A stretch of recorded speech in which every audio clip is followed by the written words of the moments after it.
안녕하세요. 혹시 요즘 들어서 좀, 사소한 일에도 마음이 영 복잡하고 밤에 잠 설치는 날 많아지셨나요? 네, 그런 분들 많으실 것 같아요. 특히 50대는 좀 변화가 많은 시기니까요. 맞아요. 그래서 오늘 저희가 좀 자세히 들여다볼 자료가 바로 이 감초에 대한 건데요.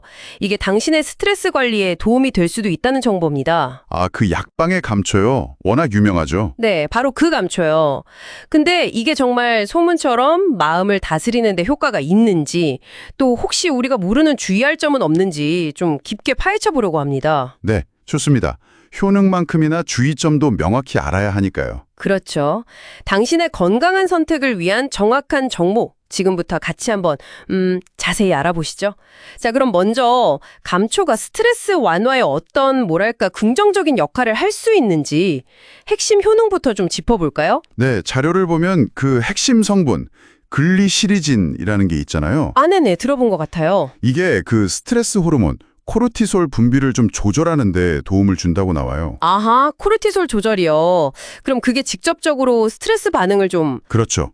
과도한 반응을 좀 진정시켜주고 마음을 안정시키는 데 기여할 수 있다는 거죠. 오, 그렇군요. 그리고 예전부터 신경 안정 효과가 있다고 알려져 왔고, 특히 갱년기 여성분들 감정 기복 심할 때 있잖아요. 네, 맞아요. 호르몬 변화 때문에 그럴 수 있죠. 그런 감정 기복 완화에도 활용될 수 있다. 이런 언급도 있네요. 그리고 또 하나 흥미로운 게 스트레스 받으면 속 쓰리고 소화 잘 안 될 때, 맞아요. 딱 저예요. 그럴 때 감초가 위 점막을 좀 보호해서 그런 증상 완화에도 기여할 수 있다고 합니다. 위 점막 보호까지 생각보다 다양하네요. 네. 그리고 뭐 직접적인 스트레스 해소는 아니지만 해독이나 염증 완화 효과 같은 게 몸에 부담을 좀 덜어주니까요. 간접적으로 스트레스 저항력을 키우는데 도움을 줄 수도 있고요. 와, 정말 약방의 감초라는 말이 괜히 나온 게 아닌가 싶기도 한데요. 네, 그런 효능들을 보면 정말 유용해 보이죠.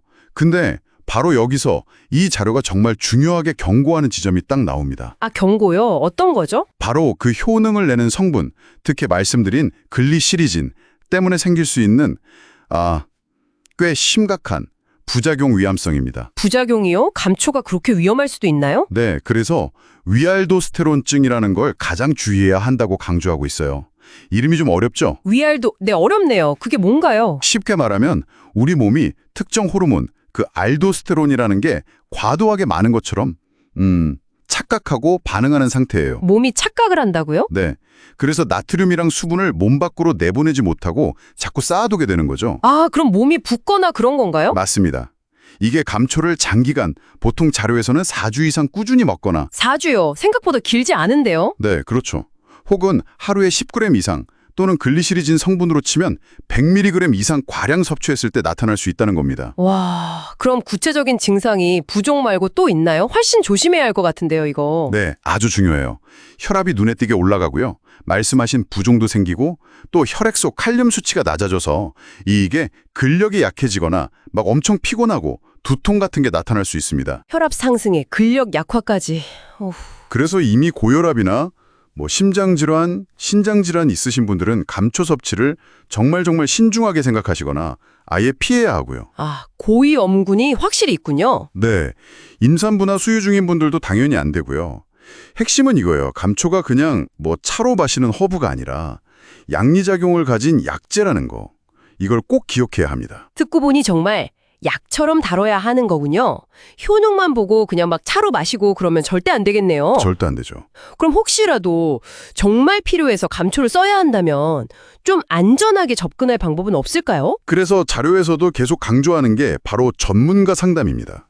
임의 사용은 절대 금물이라는 거죠. 전문가 상담. 역시 그게 기본이군요. 물론 이제 감초차로 마시는 방법이 아주 잠깐 언급되기는 해요. 건조 감초 한두 조각, 그러니까 2, 3g 정도를 물에 잠깐 우려서 마시는 거예요. 네네. 그 정도는 괜찮지 않을까 싶기도 한데. 하지만 이것도 매일 습관처럼 마시는 용도는 절대 아니고요. 아주 가끔, 정말 일시적으로, 그것도 극소량만 생각해 볼 수 있는데 이것마저도 며칠 이상 연속으로 마시는 건 피해야 하고요. 그리고 이 경우에도 반드시 전문가와 먼저 상의하는 게 안전합니다. 그러니까 차로 잠깐 마시는 것조차도 상당히 조심해야 한다는 말씀이시네요. 그렇습니다. 보통 한의학에서는 감초를 단독으로 처방하기보다는 다른 약재들이랑 같이 그 사람 체질이나 상태에 맞춰서 처방에 포함시키는 경우가 훨씬 많거든요. 아, 다른 약재랑 같이 쓰는군요. 네, 그래야 이제 다른 약재들이랑 상호작용하면서 감초의 좀 강한 성질을 조절하고 부작용 위험도 낮출 수 있는 거죠. 다시 한번 강조하지만 감초만 따로 장기간 드시는 건 부작용 위험 때문에 정말 피하셔야 합니다. 자, 오늘 감초에 대해서 정말 깊이 알아봤는데요. 이게 스트레스 완화에 도움을 줄 수도 있는 잠재력이 분명히 있지만 잘못 사용하면 혈압 오르고 몽 붓고 이런 심각한 문제를 일으킬 수 있는 그야말로 양날의 검 같다는 점이 확실해졌네요. 네, 맞습니다. 약방의 감초라는 말이 참 유용하다는 뜻도 있지만 동시에 그만큼 신중하게 접근해야 한다는 의미로 같이 담고 있는 것 같아요. 정확히 보셨습니다. 오늘 이 정보가 당신의 건강관리에 좀 균형 잡힌 시각을 더해드렸기를 바랍니다. 네, 저도요. 감초의 도움을 혹시 생각하시기 전에 이게 그냥 건강차가 아니라 전문가의 진단과 처방이 꼭 필요한 약재라는 사실을 꼭 기억해 주셨으면 하고요. 네, 명심해야겠어요. 그리고 여기서 한 걸음 더 나아가서 이런 특정 약초에 기대기보다는 좀 더 근본적인 스트레스 관리법 있잖아요.